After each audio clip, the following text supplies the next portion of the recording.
Hi, and happy Advent. Today is the first Sunday of Advent, the season in the Christian calendar in which we do different traditions that help us wait to retell the story of Christ's arrival into the world.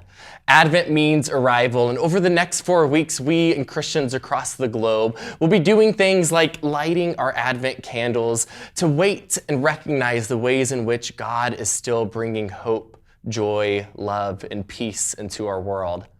The Christmas story is important not just because it tells us of an arrival long time ago, but because Jesus is still present in the world wherever there is hope, joy, love, and peace.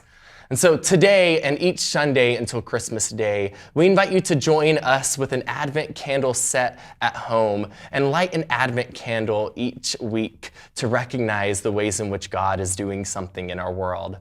Today, we light the first Advent candle, the candle of hope.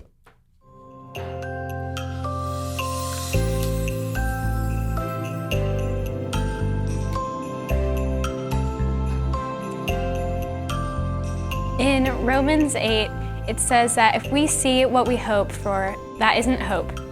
Who hopes for what they already see? But if we hope for what we don't see, we wait for it with patience.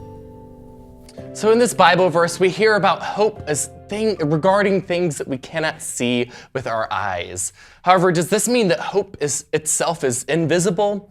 Yes and no. There are certain moments in our life in which we can feel hope. We can see hope. We experience hope.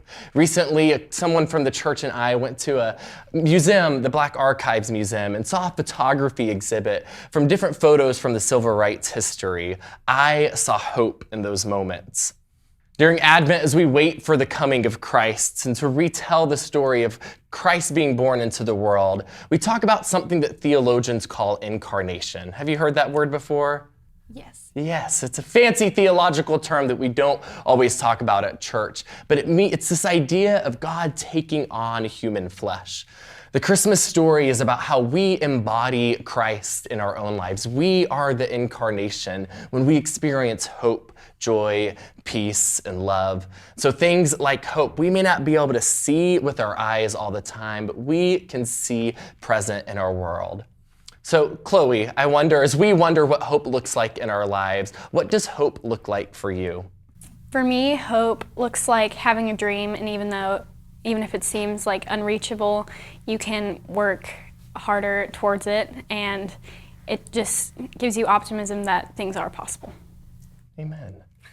So on this first Sunday of Advent, in the light of the Advent candle, I invite you to wonder what hope looks like for you.